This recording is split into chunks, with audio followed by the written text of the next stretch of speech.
मनोज जी, आपसे पहले जानना चाहेंगे और रुपए पर एक सेंस लेना चाहेंगे। जिस तरह की गिरावट आज फिर से बनती हुई नजर आई है, किस तरह से देखते हैं आप रुपए को? अब जो बाकी बचा कुछ दिन है इस साल के, रुपए की रेंज क्या रह सकती है? नमस्कार मनीषा जी। बिल्कुल, यहाँ पे रुपये में हमने एक रिकॉर्ड जो है निचला स्तर बनते हुए देखा है डॉलर के मुकाबले। और सबसे बड़ी वजह जो रही है वो यह है कि जो यूएस और इंडिया की ट्रेड डील को लेकर के चर्चा थी, वहां पे हम देख रहे हैं कि लगातार देरी होती हुई नजर आई है। उसके चलते लगातार रुपये में यहाँ प्रेशर बनता हुआ नजर आया है। जो ट्रेड के जो नंबर्स है वहां भी डेफिसिट में लगातार बढ़ोतरी है। जो गोल्ड इंपोर्ट है उसके चलते भी रुपये में जो है यहाँ पे प्रेशर बनता हुआ नजर आ रहा है।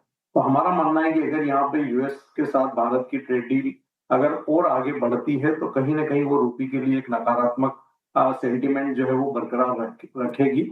दिसंबर के आखिर तक हमारा मानना है कि 90.80 से 91.20 तक के जो स्तर है एक बार रुपये में वहां तक जो है गिरावट देखने को मिल सकती है। तो एक रेंज है यहाँ पे 89.50 से 91.20, ये अब दिसंबर मंथ के लिए बनी रह सकती है। ऑलरेडी यानी कि गिरावट ज्यादा लगती है और सुधार यहाँ पर कम आता हुआ लग रहा है। मनोज जी, फिर सोने चांदी में क्या सेंस बनती हुई नजर आ रही है? क्योंकि यहाँ पर एक ठहराव जरूर है, लेकिन जैसे आपने कहा ये हफ्ता इंपॉर्टेंट है। 10 दिसंबर को यहाँ पर यूएस फेड की मीटिंग अनाउंसमेंट हो जाएगी, साथ ही साथ यूएस की टीम यहाँ पर है, तो वो बीटीए 3 दिनों का जो मीटिंग है वो भी स्टार्ट होगा। यूरोपियन यूनियन की टीम भी यहाँ पर है, उनके साथ एफटीए करार होने की भी संभावना है। तो इस हफ्ते काफी कुछ भारतीय बाजारों से हेडलाइंस निकल के आ सकती हैं। काफी इवेंटफुल वीक रहेगा और दोनों तीनों जो चीजें हैं वो काफी इम्पेक्ट करेगी, ना सिर्फ रुपये की चाल पर बल्कि यहाँ पे सोने चांदी की कीमतों पर भी जो है इसका बड़ा असर होने वाला है। अभी तक मार्केट यहाँ पे फेड रेट कट जो है वो डिस्काउंट करके चल रहा है कि 25 बेसिस पॉइंट का रेट कट दिसंबर की जो पॉलिसी मीटिंग है इस सप्ताह वहां पे होने जा रहा है। और उसी के चलते हम देख रहे हैं कि एक थोड़ी सुस्ती यहाँ पे मार्केट में देखने को मिल रही है। लेकिन ओवरऑल जो अंडरलाइन जो फंडामेंटल्स है वो अभी भी सोने और चांदी के लिए काफी सपोर्टिव है। हमारा मानना है कि 4140 डॉलर का जो लेवल है कॉमेक्स फ्यूचर में सोने के लिए वो काफी मजबूत सपोर्ट रहेगा। और कीमतें अगर एक बार 4250 के स्तर के ऊपर यहाँ पे क्लोजिंग बेसिस पर सस्टेन होगी तो फिर यहाँ पे 4380 तक के स्तर भी देखने को मिल सकते हैं। तो सोने में बाय ऑन डिप्स की रणनीति यहाँ पे रखना चाहिए मनीषा जी। हमारा मानना है कि 1,29,500 के आसपास अगर फेब्रुआरी कॉन्ट्रैक्ट आता है तो वहां पे फिर जो है फ्रेश बाय की रणनीति रखना चाहिए।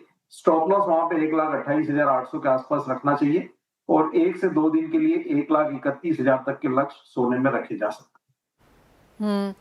साथ ही अब यहाँ पर अगर मेटल्स को देखा जाए तो 1100 के लेवल्स हमने आते हुए देखे हैं। कॉपर में मनोज जी अच्छी खासी तेजी इस साल में बनती हुई नजर आई है। जो ये 1100 के आसपास के स्तर हैं, यहाँ पर अब क्या करने की राय है? यहाँ पे थोड़ा कंसोलिडेशन देखने को मिल सकता है मनीषा जी। हम देख रहे हैं कि एक ऑल टाइम हाई का जो स्तर है वो कॉपर में बनता हुआ नजर आया और बाकी मेटल्स भी वहां पे कॉपर को फॉलो करते हुए दिख रहे हैं। तो हमारा मानना है कि फ्रेश बाय के लिए थोड़ा डिप का वेट करना चाहिए। थोड़ा सा ओवरबॉट जोन में मार्केट यहाँ पे भी नजर आ रहा है और फेड की पॉलिसी मीटिंग भी है।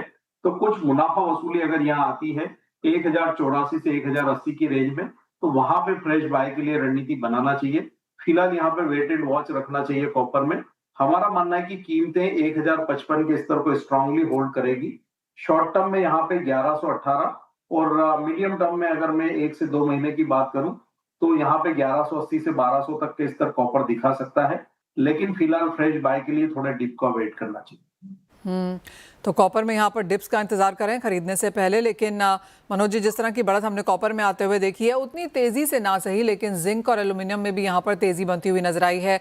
और काफी सारी रिपोर्ट्स का मानना है कि अगला साल यहाँ पर मेटल्स के हवाले है, चांदी और बाकी बेस मेटल्स के तौर पर जिंक में करीबन 1% की बढ़त है। एल्यूमिनियम मल्टी मंथ हाइज पे यहाँ पर कारोबार करता हुआ नजर आया है। आपको लगता है अक्रॉस मेटल्स तेजी की यहाँ पर एक पैटर्न बनता हुआ नजर आएगा? इसी तरह स्ट्रैटेजी बनानी चाहिए? बिल्कुल, यहाँ पे ओवरऑल इंडस्ट्रियल मेटल्स के लिए जो अगला साल है 2026 वो बेहतर रह सकता है। और हमने यहाँ पे वर्ष के आखिर में ये कॉपर में रुझान भी आते हुए देखे हैं और उसी को बाकी मेटल्स भी फॉलो कर रहे हैं। एलएमई पर हम देख रहे हैं कि जो जिंक की कीमतें वो लगभग 3 वर्ष के उच्च स्तर पर है और एल्यूमिनियम में भी एक अच्छी मजबूती यहाँ पे देखने को मिल रही है।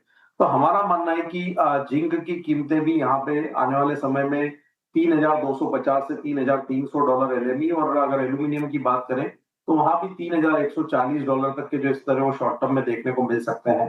तो यहाँ भी बाय ऑन डिप्स की रणनीति रखना चाहिए। जिंक में अगर फ्रेश रणनीति बनानी है तो 308 के आसपास यहाँ पे बाय करना चाहिए, 302 के स्टॉप लॉस से। शॉर्ट टर्म के लिए टारगेट 320 के रखना चाहिए। एल्यूमिनियम यहाँ पे स्लो एंड स्टडी एक अच्छी जो है पॉजिटिव मूवमेंट दिखा रहा है। तो हमारा मानना है कि जिंक के मुकाबले आने वाले समय में एल्यूमिनियम में ज्यादा स्ट्रेंथ देखने को मिलेगी। 277 के आसपास यहाँ पे बाय करें और जो स्टॉप लॉस है वो 272 के अराउंड रखें और टारगेट यहाँ पे 290 और 300 तक के रखे जा सकते हैं। साथ ही साथ मनोज जी, एग्री स्पेस में अगर यहाँ पर देखना हो तो 2025 एज अ साल आप कैसा देखते हैं? यहाँ पर मसालों में काफ़ी उठापटक देखने को मिली है, चाहे वो जीरा हो या फिर हल्दी। इन दैट सेंस एक समराइज कैसे करेंगे एग्री को लेकर 2025 के लिए, और 26 से क्या एक्सपेक्टेशंस हैं? 25 में अगर हम ओवरऑल देखें मनीषा जी तो एक काफी जो है यहाँ पे मिक्स्ड सेंटिमेंट रहा ओवरऑल एग्री मार्केट के लिए। लेकिन स्पाइस पेक ने यहाँ पे एक अच्छा रिटर्न जो है डिलीवर किया है इन्वेस्टर्स को। हम स्पेशली अगर कोरिएंडर की बात करें, टर्मरिक की बात करें, तो वहां पे अच्छे रिटर्न्स जो है बनते हुए नजर आए हैं। और यहाँ पे क्यूमिन में भी एक अच्छी रिकवरी निचले स्तरों से देखने को मिली है। तो ओवरऑल अगर 2025 की बात करें तो स्पाइस पेक यहाँ पे बेहतर रहा है बाकी कमोडिटीज के मुकाबले। लेकिन 26 में हमारा मानना है कि जो फर्स्ट हाफ है वहां पे स्पाइस का जो मोमेंटम है वो कंटिन्यू रहेगा। लेकिन सेकेंड हाफ में यहाँ पे कुछ सुधार जो है ग्वार कॉम्प्लेक्स और कैस्टर सीड की कीमतों में भी जो है देखने को मिल सकता है। तो 2026 भी यहाँ थोड़ा मिक्स्ड रह सकता है ओवरऑल एग्री कमोडिटीज के लिए। लेकिन फर्स्ट हाफ में हमारा मानना है कि स्पाइसेस पे जो है वो बेहतर करते हुए नजर आएंगे। मनोज जी, बहुत शुक्रिया साथ जोड़ने के लिए, तमाम स्ट्रैटेजीज भी यहाँ पर शेयर करने के लिए। तो इस साल ऑफ कोर्स